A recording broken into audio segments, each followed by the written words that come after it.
Hey guys, this is Janae the Thief, and I am here today to talk to you a little bit about judicial diversity. I gave a talk today at the Chicago Bar Association, and the focus of the presentation was on why good isn't good enough. I said that we need to have more judicial diversity here in Illinois. And I want to tell you a little bit about what I talked about there, but I want to make this presentation as accessible to non-lawyers as possible because I think that the issue of judicial diversity is something that we can't leave to the lawyers and the judges alone, because at the end of the day, the legitimacy of the courts are based on how the general public feels. If the general public doesn't trust the courts, then there is a lack of legitimacy in the decisions that are made by those courts. So we need to trust that the judges who are hearing these cases are going to be rendering decisions that are fair, that are based on the facts, that follow the law, and that are thoughtful and will treat everybody who appears before them in a fair way, that everybody will be treated equal, that those who have money and power will not have an upper hand, and that those who are the poorest and the most disenfranchised in our communities will have just as much of an opportunity to be heard and to have a fair decision given for their case as anyone else. But that's what legitimacy in courts is all about. I gave that talk today because I believe that in order for the general public to have faith in our courts, they have to believe that the people who are sitting in judgment, the women and men who are sitting on that bench that are listening to those cases, are going to give everybody a fair shake. And in order to give everybody a fair shake, you need to make sure that the people who are sitting on the bench are qualified. That means that they have the required education, that they also have the experience as practicing attorneys in the courtroom and in the legal field so that they understand the laws that are being used in the courtroom. But it goes beyond that. It also means that you want to have judges who understand the lives of the regular people that are coming before them every day. That is a piece that gets overlooked time and again. And I can give you examples from my personal career. I'll give you one example. One of my good friends, Judge Darren Bowden, he shared a story with me about when he was a public defender. He had a client, went before the judge. The judge told his client, listen, when you come back to court the next time, I need you to be dressed appropriately. When I mean appropriately, what I want you to do is I want you to wear your nicest clothes so that you can give this court and this proceeding the respect it deserves. And so the case was continued. And sure enough, at the next court date, his client showed up and he went and approached the bench. And the judge looked at the client and he was really taken aback and he was angry. And he said, I told you to wear your best clothes. What you're wearing is not at all appropriate for this courtroom. Because I guess from Darren's telling of the story, the client had put on an outfit that would be more akin to going to a club or a party on a Friday night. Well, here's the thing. That was, in her mind, being dressed to her best. Those were the best clothes she had. And when this judge told her to wear your best outfit, to dress the nicest you have, this is what she translated that into. Now, had it been one of my kids, they might have shown up in a business suit. But it wasn't one of my kids who didn't grow up with the privileges that my kids grew up with. And so she interpreted that in the way that she understood it. And the court was not happy. That is not the fault of the client. That is a problem with the judge. And that's why you want to have judges on the bench that come from a variety of backgrounds. So when I talk about diversity, I'm not talking about the color of one's skin only. I'm not talking about whether somebody is an immigrant from India or Mexico or Central or South America or any other country. I'm not only talking about their gender or their gender identity or their sexual orientation. I'm not only talking about their religion or their ethnicity.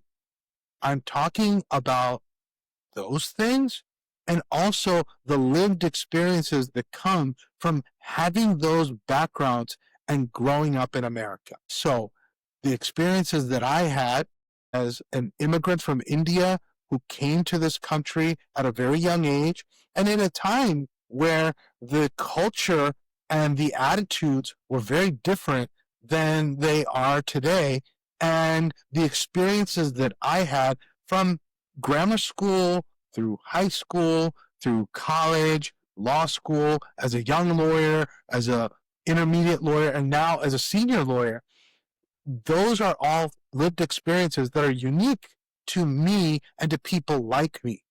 Now, one thing you might think is, well, how are we going to have a judiciary that has people that can represent every single walk of life? And even if you get somebody who has your experiences, Junaid, how is that going to help a judge in a different courtroom who doesn't have your experiences? And here's the answer to that. Judges talk to each other. Judges build relationships with each other. In the same way that any kind of a team builds a rapport and a relationship, when you have judges that are sitting in a courthouse, they're not sitting in silos. They're interacting with each other. I remember being in a continuing legal education seminar a few years ago, and there was a very well-known federal judge who was Asian American in California. And he told the story of a colleague who had come off the bench and related to this judge that I served on a panel with about this testimony that he had heard, and he was incredulous. He couldn't believe that this person would try to tell him this story. And this other judge, the judge that was Asian American, related to his colleague, that's a very common experience for people from, the Asian background or, something to that effect. And he was able to reset the bar for that judge.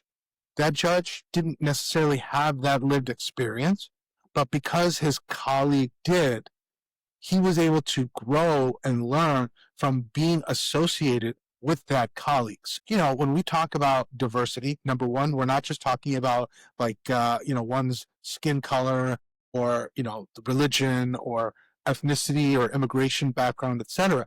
It's those things, but it's the lived experiences that come with living a life in a multicultural, diverse society like the United States, where you have different experiences based on where you grew up, based on the economic status that you grew up in, based on, the geography of where you grew up. So it's all of those things that also add to the issue of diversity. So that's why diversity matters.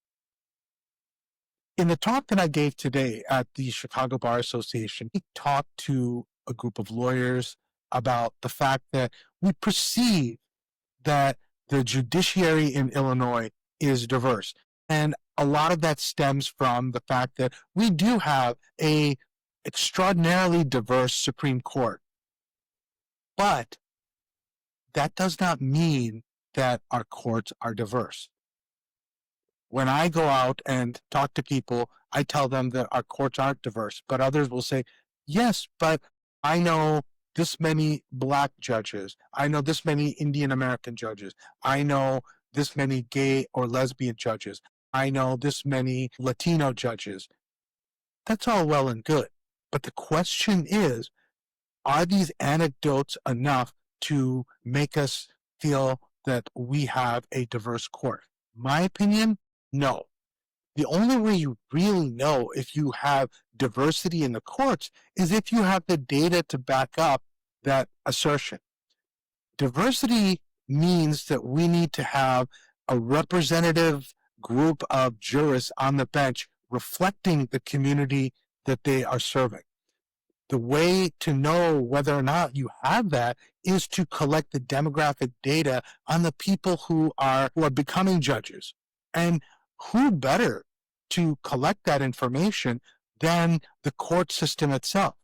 Now, if there are issues with how that gets done, we live in Illinois. We have so many great universities here in this state, public and private. We have political science and sociology professors, and they could easily collaborate with our judiciary to create a data gathering mechanism that can be used for educational purposes, and which is really the crux of the matter. I want to see this data not just for bragging rights.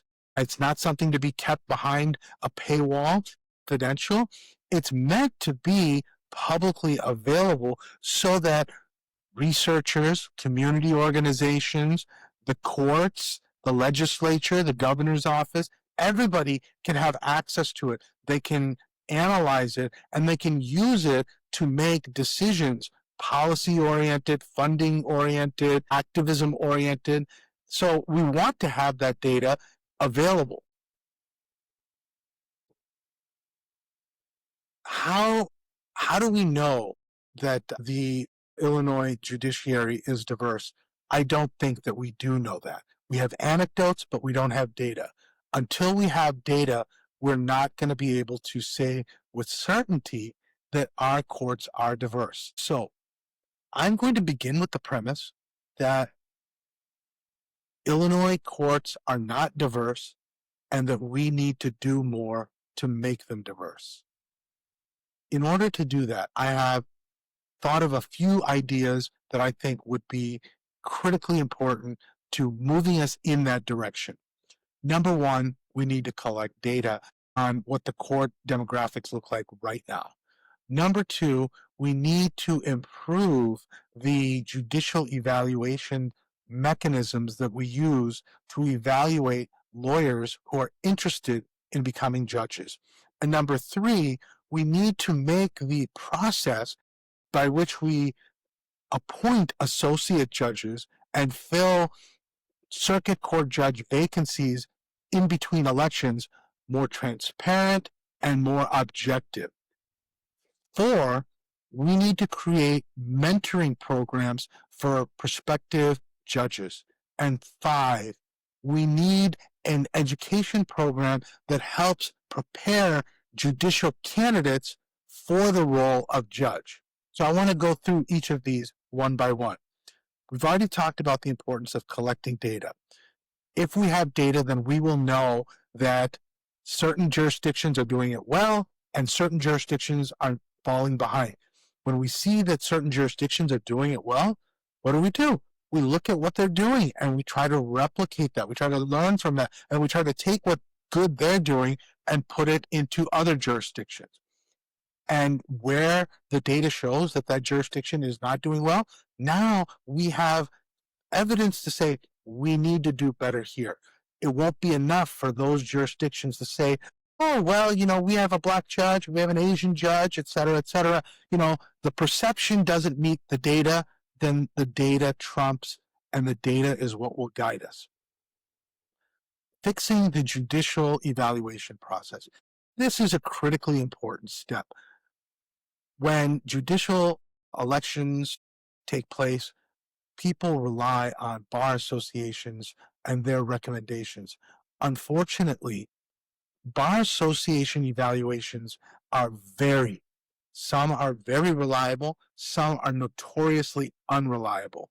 And then there are watchdog groups in the state of Illinois that do provide independent judicial evaluations. Unfortunately, their resources limit them to focus on large jurisdictions like Cook County, and their efforts, which are very valuable, are not brought to the smaller counties or even the intermediate sized counties like Lake County, Kane County, Will County, and DuPage County. So, saying nothing of the other 90 some counties throughout the state of Illinois. And that's exactly what we need. We need the kind of evaluation that some of these watchdog groups do in Cook County in all the other counties. So, in the absence of that, what we need to do is we need to go back and look at the way judicial evaluations are done at bar associations and fix the problems. One of the problems that you have in the way judicial evaluation committees conduct their business is that they are woefully not objective. They're full of opinions and subjectivity, and there's no rubric that can guide their decisions. And that's a huge problem. Anecdotally, what that results in is you can have two individuals who seemingly on paper have identical careers. There are people who have extraordinary careers, and yet one person will be deemed not qualified, one person will be deemed qualified. And then you add a third person with almost an identical set of credentials, and she or he will be deemed highly qualified. So you have three people with very similar backgrounds, and one is deemed highly qualified, one is deemed qualified, and one is deemed not qualified. And when you go back and you ask the Judicial Evaluation Committee, well, what is it that distinguished between these three individuals who seemingly have, very similar backgrounds? They're hard pressed to tell you what it is. They say things like, well, our committee did a thorough investigation of each candidate, and then we convened and we reviewed the report of our investigators, and then we invited the candidate in and we interviewed him or her, and then we took a vote in private, and this is how the vote turned out. I can't tell you who voted for what or why they voted the way they did, because that's all secret. But this is the process by which we came to these decisions. Now, that's not an acceptable way to select public officials. That is not an acceptable way to give recommendations to the general public about who is qualified to serve in an important role like judge. What you want is for them to be able to say, well, we had X, Y, and Z criteria, and each criteria was evaluated on the basis of this, this, and this. We looked at each candidate, and based on their experiences, education, and the feedback that we got from their colleagues, we evaluated X as very good, Y as average, and Z as good. And based on that, we came up with a score, and that score is the basis for the decision that we made on whether this person is highly qualified, or not qualified. Something like that. Something that is quantifiable, something that can be evaluated and withstand scrutiny from an outside auditor. That's the kind of evaluation that you want to have if you're deciding on who will or will not ascend to such an important role as a judge. Additionally, the judicial evaluation process needs to be more transparent. If the decisions of a judicial evaluation committee are hidden behind closed doors, then how do you know if there is unconscious bias taking place there or not? You don't. So I'm going to give you a couple of examples of how the current judicial evaluation process is flawed. I was evaluated by the Judicial Evaluation Committee in my circuit, and I had a very positive experience. I submitted my application and I had an interview. And in that interview, it was very friendly for the most part. And they told me that everybody that they talked to was very positive about my background, and that I had a really great resume. and the interview only lasted for a few minutes. I left, and a day later, I was informed that the committee had rated me qualified. And honestly, I was relieved. Fast forward about 8 or 9 months, and I read in the legal publication that another lawyer in my circuit had been evaluated, and he had been evaluated and rated highly qualified. So I said, okay, let me take a look at who this person is. I looked at his background, looked at his LinkedIn, looked at his website, looked at the experience that he provided himself, and it was impressive. And I had no qualms about that gentleman being rated highly qualified. But I looked at his experience and my experience and thought, I have twice as much experience as him. I served as an administrative law judge for a couple of years now by the time these evaluations came out. This gentleman had never served in this type of neutral role. How come I was rated qualified and he was rated highly qualified? So I called up the judicial evaluation chair and I said, hey, I found that so-and-so was rated highly qualified. And I was curious, can you tell me what was missing in my application or in my experience that kept me from getting that highly qualified rating as well? And you know what? The answer to that question blew me away. She told me that she couldn't answer that question. She was very polite. She was very generous in the conversation. She told me that you have an excellent resume, you have an excellent background. I cannot tell you what more you would need to do in order to merit receiving highly qualified. When our members vote, we vote to see how many members will vote for this person to be highly qualified, how many members will vote for this person to be qualified, and how many members vote that this person is not qualified. You did not get enough votes for highly qualified. You got enough votes for qualified, and that's why you got what you got. And I thought, that makes no sense. And so I said, well, can you do me a favor? Can you give me the names of everyone that has gone before the committee in the last 5 or 10 years with their ratings? And then what I would like to do is go back and, do the same kind of research that I did with this other gentleman. Just take a look at what's publicly available, look at their experience, look at their background, and look at the ratings that they've been given and see if there's any kind of pattern as to who gets the highly qualified and what distinguishes them from just the qualified. And she told me something that, again, blew my mind. She said, we can't do that. We can't give you that information. Now, here's the thing. In the Bar Association's rules, it says that once these evaluations are done, that information is going to be shared with the public, which is the right thing to do. But if that information is created and shared with the public, why can that information not be shared with me? There's really no answer to that.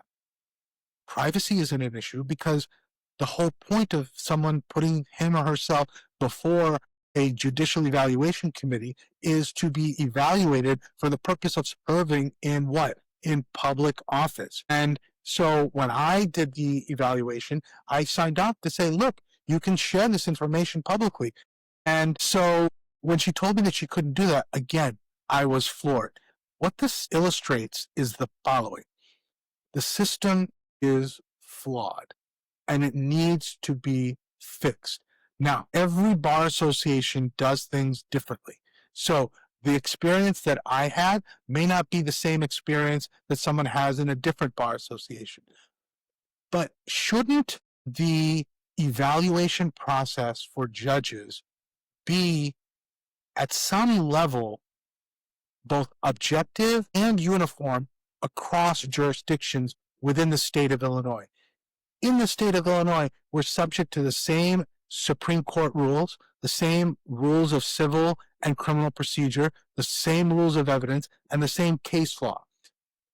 Why shouldn't the evaluation of the judges who have to apply and uphold those laws be evaluated on some standardized basis. So fast forward about a year, I was actually offered the opportunity to go back in to the Judicial Evaluation Committee to be evaluated again because I had raised this issue that I had been rated qualified, another person had been rated highly qualified, and that I wanted to know what it is that I lacked that kept me from having that higher rating. And so I was actually invited back to re-interview. And when I went back for the re-interview, I found a very hostile environment.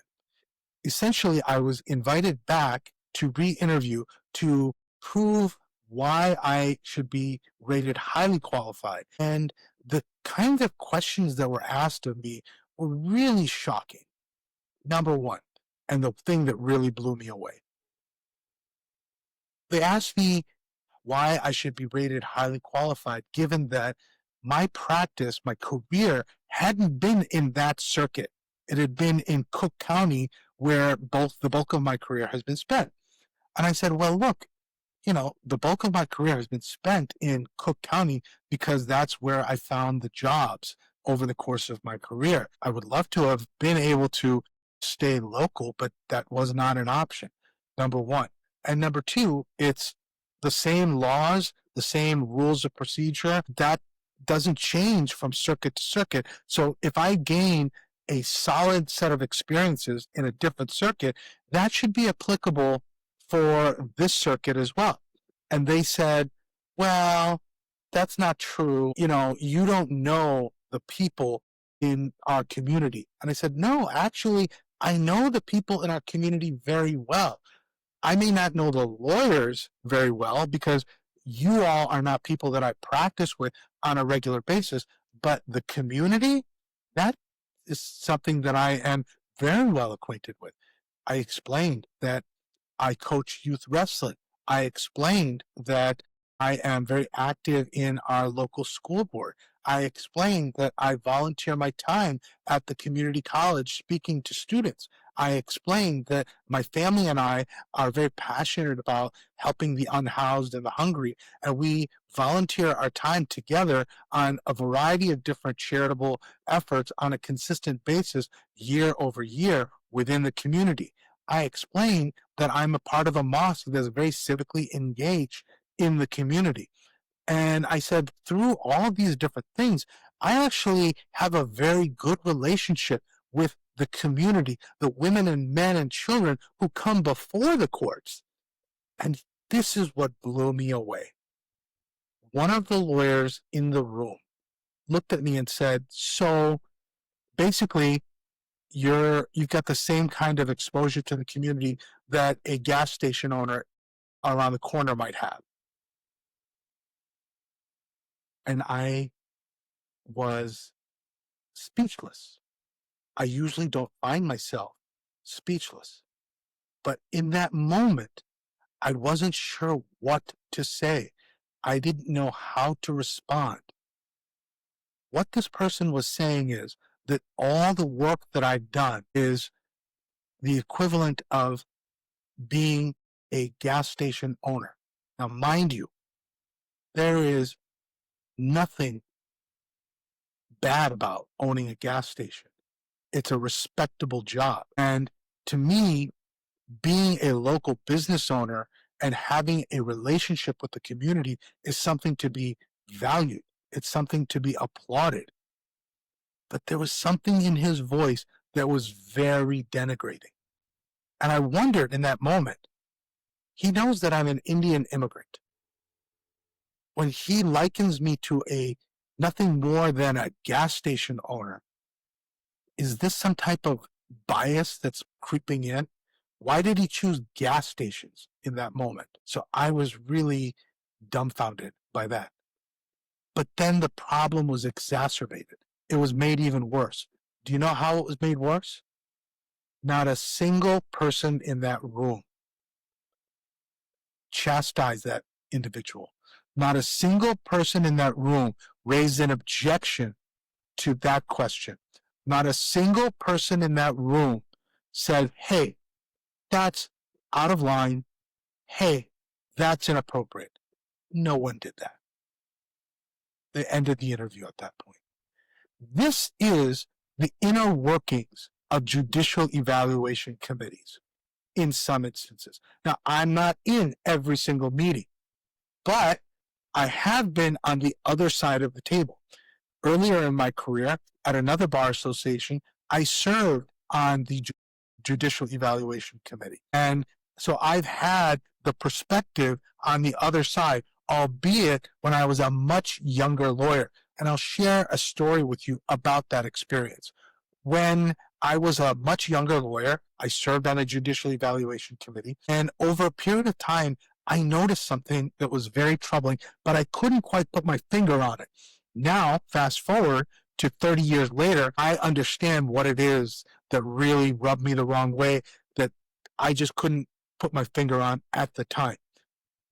You would have individuals that come before the Judicial Evaluation Committee, and their application would be reviewed, they would be interviewed, and then once they left, there would be a discussion. And I saw time after time when white men from prestigious law firms were interviewed, the conversation afterwards was perfunctory and laudatory. Wow, he has a tremendous amount of experience. He has a lot of excellent trial experience, and he's definitely qualified, and so we're going to give him the highest rating. And when another person of color would come into the room to be interviewed, and when he would leave, the conversation would be very different, even though they both had the same number of years of experience. The kind of work they did was different. I remember every time a person of color who was a solo practitioner was evaluated, overwhelmingly, the committee would say, you know what, seems like a nice person, but he needs more seasoning. And what that means is that's code word for, yeah, we don't like the experience that he has. He doesn't have that high-powered jury trial experience that the other guy has. Now, here's the thing. If one person has 5 or 6 huge trials that are newspaper worthy in federal court, and another candidate has hundreds of bench trials and small trials in front of a variety of different courts involving landlord-tenant, family law, domestic violence, misdemeanor criminal, small claims litigation, and personal injury. None of them are huge cases. A lot of them are bench trials. Many of the cases that he has never actually go to trial, and they either settle or they're worked out through written motions. That experience is not less worthy than the big fancy trials of the lawyer at the large firm. And yet the bias of these committees in looking at those powerful law firms and the big cases and giving them more credit than the small cases for the regular people who, by the way, make up the vast majority of the litigants that come before judges in most circuits, is discounted. And that is wrong. So this is the inner working of judicial evaluation committees from my experience. Now, somebody might say, that's not how it is anymore. Well, it is how it is in the recent experiences that I've had, but it may be different in other bar associations now. But here's the thing. Why is there this doubt? Why can't we have a more uniform system, and why can't we create a more objective system that's applicable by all bar associations doing all judicial evaluations? We can, it's just that we choose not to. And if the bar associations are unwilling to do that, then the courts should take over that responsibility. But we don't even need to go that far. And here's why. Because judicial evaluation committees put themselves out there as providing a service to the judiciary. They do this, albeit it's on a voluntary basis, so give them credit where credit is due. because we are doing this to assist the judiciary, then the judiciary should say, well, we want you to create a more objective mechanism that eliminates or minimizes unconscious bias and use that system in evaluating the candidates. And if the courts ask for that, then there is no reason why the bar associations should do anything but create a more objective system. Now, rather than having each and every bar association in the regions and the affinity bars do that, why not come together and create a rubric, a plan, a methodology that can be used and deployed across multiple bar associations so that there's more uniformity. So that's one of the solutions that I think is critical for creating a more diverse judiciary, is improving that judicial evaluation process. Now, here's another thing. If you create a more objective judicial evaluation process, I believe you will find more attorneys of color, more attorneys from underrepresented communities, more first generation attorneys, more immigrant attorneys, more people who do not come from those privileged backgrounds where they have family members who are judges and lawyers and have friends who are judges and lawyers who can guide them and mentor them. Those folks will participate in the process if they think that they're going to get a fair shake. Now, I've talked to so many people. I've been practicing for 31 years. And in those 31 years, I was once that young lawyer who was the first generation lawyer who didn't have a lot of resources. And now that I'm 31 years into my career, I am that guy who is mentoring young law students, younger lawyers, even lawyers that are intermediate in their career. And I'm connecting them up with resources, and I'm helping them. And I hear from them time and time again, I don't want to do this because I don't think that the system is fair. I don't think that based on the kind of practice that I have, am going to get a fair shake. And that's a real shame, because this is what it does. It takes really qualified people and it takes them out of the pipeline of qualified attorneys who could potentially become judges. I'll tell you a story. Several years ago, I was at an NAACP candidate forum, and there were a variety of candidates that were being evaluated. Judges were among them. And the moderator asked one of the judges who was running for a full circuit court judge position why the judiciary in his jurisdiction is not more diverse. And the judge answered that there aren't enough qualified applicants. And that's where the Q&A ended on that question.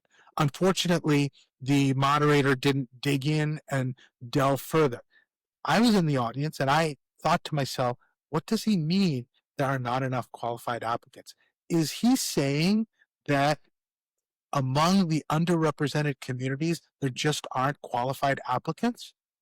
Or did he mean that the qualified applicants from underrepresented communities are not putting their names forward and into the pipeline for consideration? I'm going to give that individual the benefit of the doubt and assume that what he meant was that the qualified the qualified candidates in these underrepresented communities are not stepping up and participating in the judicial selection process.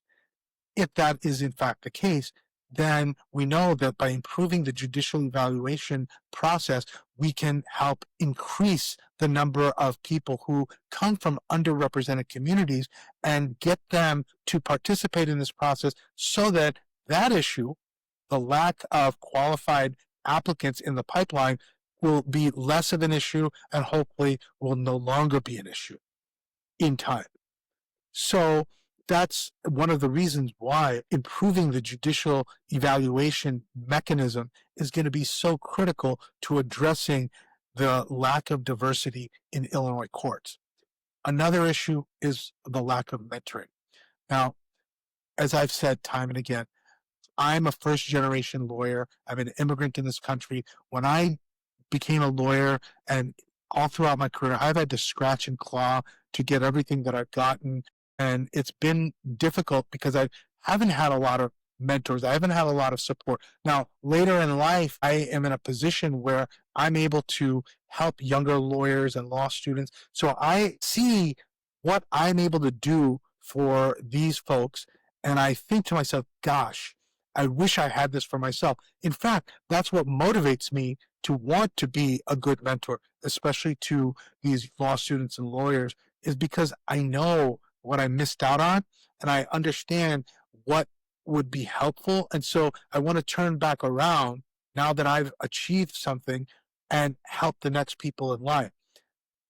But there are a lot of lawyers out there, people like me when I was young, who don't have access to people like me in my current status. And there are people out there who have great mentors. And that shouldn't be a reason why some people ascend to the bench and others don't. I've heard so many times sitting judges will say, you know, so and so is my protege. So and so is my mentee. I support him or her for a judicial appointment because I've been helping this person for the last 5 or 6 or 7 or 10 years. And it's because of the the work that I've done with him or her that she is the highly qualified, most qualified candidate for this position. And to the layperson, they'll say, wow, that's really impressive. And it is impressive. If you have been able to be mentored by a sitting judge for a number of years, of course you're going to have some advantages. The question is, if we're going to have a diverse judiciary, should we leave it to those who have the privilege of having access to judges as mentors? Or should we even the playing field and ensure that all qualified candidates who aspire to become a judge have an opportunity to be mentored? I think it's the latter. And we know that this is possible. It's just not being done here in Illinois. And that's okay. We can't expect to have everything right away. But that's part of the reason why I'm talking about this issue. Now, the state of California has implemented a statewide mentorship program, and I've had the opportunity to talk to a number of people who were instrumental in standing up that program. And I've also recently had the opportunity to talk to somebody who is recently appointed and went through that process. So we know that in the state of California, there is a mentorship program that exists in every single circuit throughout the state of California, where individuals who meet a certain threshold set of requirements can get a mentor from the judiciary who will help them build their application and develop the skills that they need to be viable candidates for appointment to a judicial position. We can do that here in Illinois too, but it's going to take the commitment of the courts and the bar associations, the legislature, the governor, and the community at large. If the community at large gets behind a program like this, where we say, hey, let's level the playing field, only the people with privilege shouldn't be the ones that get to have mentors. Every qualified attorney who aspires to become a judge should be given an opportunity to be mentored. Then we will have a program. I'm committed to working on putting something like that together. Now, at this juncture, I'm looking for allies who want to join me in that effort.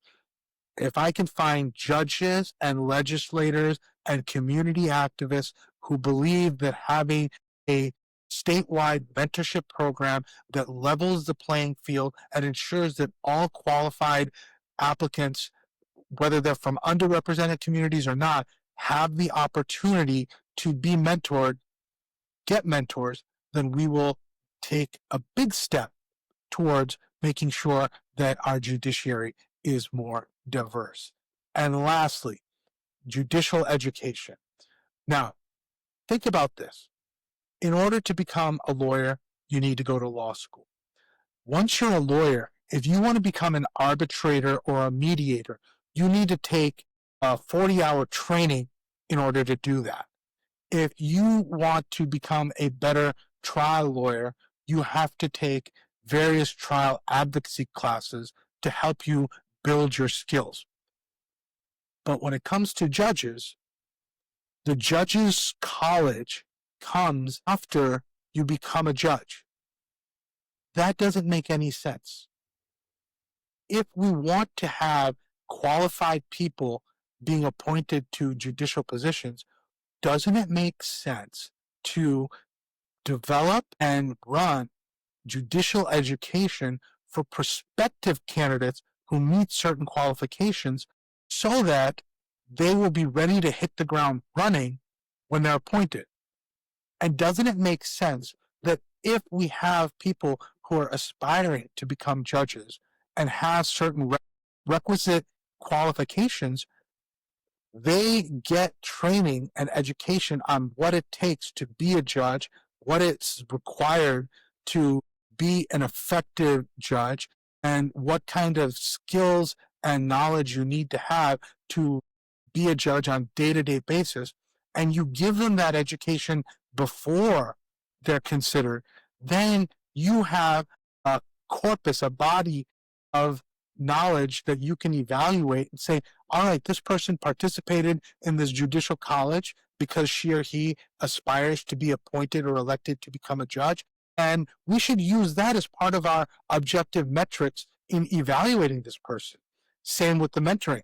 You can use that mentoring as part of the evaluation process to provide something that's more objective in assessing the commitment that somebody has to pursuing this responsibility. Now, you might say, yeah, that's not realistic. But I will respond to you by saying it's very realistic. If we can do mediator training, if we can do arbitrator training, if we can do guardian ad litem training, if we can do trial advocacy training, then we can do this training. And here's the thing, we don't have to build it from scratch. The state of Washington has a program that does exactly this. The National Judicial College, based in Reno, Nevada, has a program that does exactly this. Now, the program in the state of Washington is only for Washington lawyers. The program that the National Judicial College does is very good, but is quite expensive, and so it's probably cost prohibitive, particularly for first-generation lawyers who aren't working at the big law firms.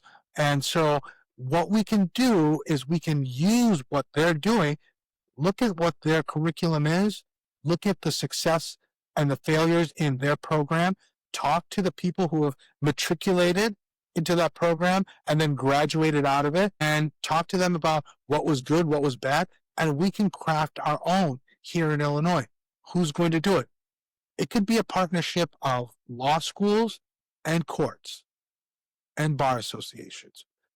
And the combined power of the courts, our law schools, and our bar associations, we could put together an amazing judicial college for judicial aspirants, not judges, but people who aspire to become judges. And then we will be able to have a more qualified pool of applicants. So those are the things that we can do to make our judiciary more diverse. These are just some of the ideas that I've come up with, but I think that these are all areas that we need to focus on, not just in the legal community, but in the general community. The only way we're going to actually move the needle on this issue is if the general public sees the importance of a diverse judiciary and understands that leaving it to the lawyers and the judges alone is not enough. There needs to be input from the general public, because at the end of the day, it's the general public that needs to feel confident that our courts are representative and accountable to the people. It's the people who need to feel confident that when they have a dispute, when they go before a judge, they're going to be treated fairly, and the decisions that are handed down are going to be ones that were based on the facts and on the law. And when we have a diverse judiciary, we will have an increase in the respect of the courts. in our communities. So this is the presentation that I gave in the Bar Association meeting today, and this is the information that I wanted to share with you.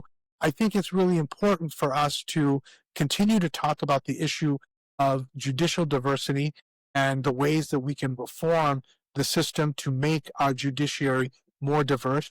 I think the next steps are not just to win over champions within the legal community, but to win over champions in the community at large as well, particularly those individuals and groups that are concerned about diversity, equity, inclusion, and fairness and the rule of law. All of those things hang in the balance. A representative judiciary is a judiciary that has legitimacy, and a judiciary that has legitimacy can protect the rule of law. If the judiciary loses its legitimacy, then we lose the protection of the rule of law. If we lose the protection of the rule of law, then the rights enshrined in the U.S. Constitution are worthless. I hope you found this presentation helpful. I know it's very dense, it's very legal, but if you're interested in being involved in the judicial diversity efforts, then you should reach out to me, and you should reach out to your local bar associations, and reach out to the judges that you know personally, and ask them questions about judicial diversity and the things that I talked about in this podcast.